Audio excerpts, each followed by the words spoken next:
நாங்கள் வந்து குடும்பத்தை சுருக்கிக்கலான்னு முடிவு பண்ணிட்டோம். இனிமேல் வந்து நானும் ஆல்பர்ட்டும் மட்டும்தான் ஃபேமிலி. இவன் பார்த்தீங்கன்னா எங்கள் ஃபேமிலி கிடையாது கைஸ். என்னோட புருஷன்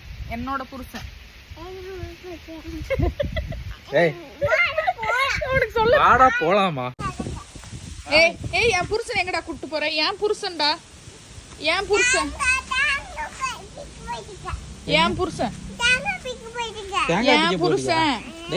விடு, என் புருஷன் கையை விடு. நீ எங்கேயோ போ, என் புருஷன் கையை விட்டு போ, நீ போ. ஏய் உங்க பாட்டி தானடா உன் ஃபேமிலி, அவங்கள கூட்டு போடா. எங்களை என் புருஷன் ஏன்டா கூப்பிடுற? உன் ஃபேமிலி கூட போ.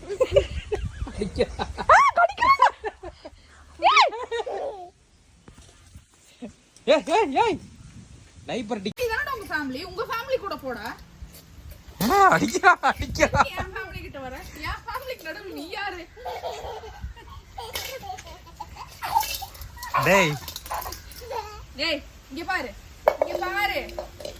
டேய் டைப்பரே வேற என்னமோ எடுத்து வர போறேன்டா, என்னை அடிச்சு அப்படியே வச்சு தூக்கி அப்படியே தலைக்கு. ஏய் என் புருஷன் நாங்க 2 பேரும் தான் ஃபேமிலி. நீ உங்க பாட்டி தனி ஃபேமிலி. போ உங்க பாட்டி கிட்ட போ. வராத, என் ஃபேமிலிக்கு வராத. என்ன எதுக்கு அடிக்க வர?